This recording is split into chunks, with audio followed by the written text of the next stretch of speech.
Assalamualaikum students, I'm Mr. Saidullah Khan आपके अपने channel पर.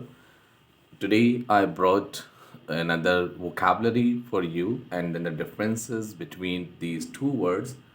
I think so you have already heard that words, but today inshallah this word will enhance your knowledge. Okay, number one, and your vocabulary: translation versus transliterations. Translation versus ट्रांसलिटरेशंस. ट्रांसलिटरेशंस और translations अक्सर लोग ये समझते हैं एक चीज़ है, लेकिन डिफरेंसेस में अभी देखिएगा ट्रांसलेशंस क्या है और ट्रांसलिटरेशंस क्या है. They are very interesting words, will enhance your vocabulary. Now look at there. Translation. The word translation meaning a translation tells you the meaning of words in another language or a sentence in other language.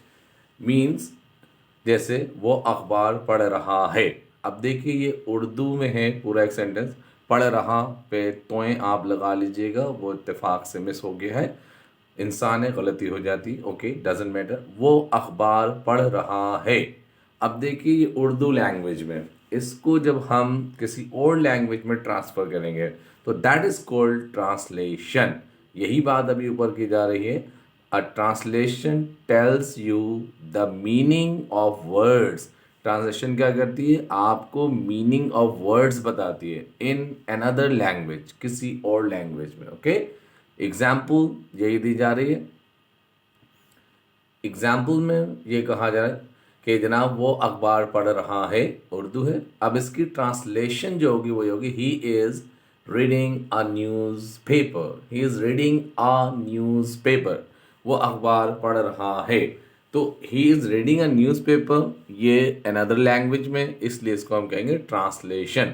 Translation means switch from one language to another. Okay, उसके words और इस language के word different हैं, तो that is why it is called translation. But now we come to the point, another point that is called transliterations. Transliterations क्या होती है? Look at it. Transliterations changes the letters. ये हरूफ को change करती है from one alphabet to an, from one alphabet और language into the corresponding similar sound characters of another alphabet. यानी सिमिलर साउंड कैरेक्टर्स होते हैं किसी और लैंग्वेज के अल्फ़ाबेट्स के, लेकिन वो उससे सिमिलर साउंड देते हैं. जैसे अक्सर आजकल इसे रोमन कैरेक्टर्स भी कहते हैं कुछ लोग. जैसे वो अखबार पढ़ रहा है. अब देखिए VWO या VO वो, AKHBAAR अखबार, PAHR पढ़ रहा, RAH रहा, HAI है. वो अखबार पढ़ रहा है.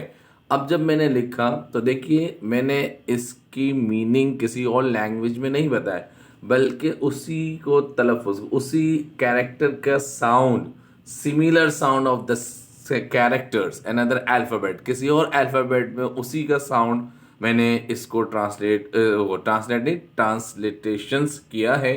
तो ये कहलाती है ट्रांसलिटरेशंस. तो understood the difference between translation और ट्रांसलिटरेशंस.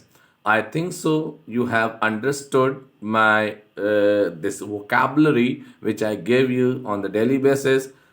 And if you like this lecture, so please comment box में ज़रूर कमेंट कीजिए.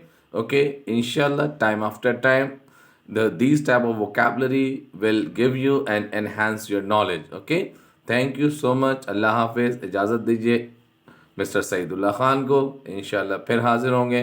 अल्लाह हाफिज़. फ़ी अमान अल्लाह.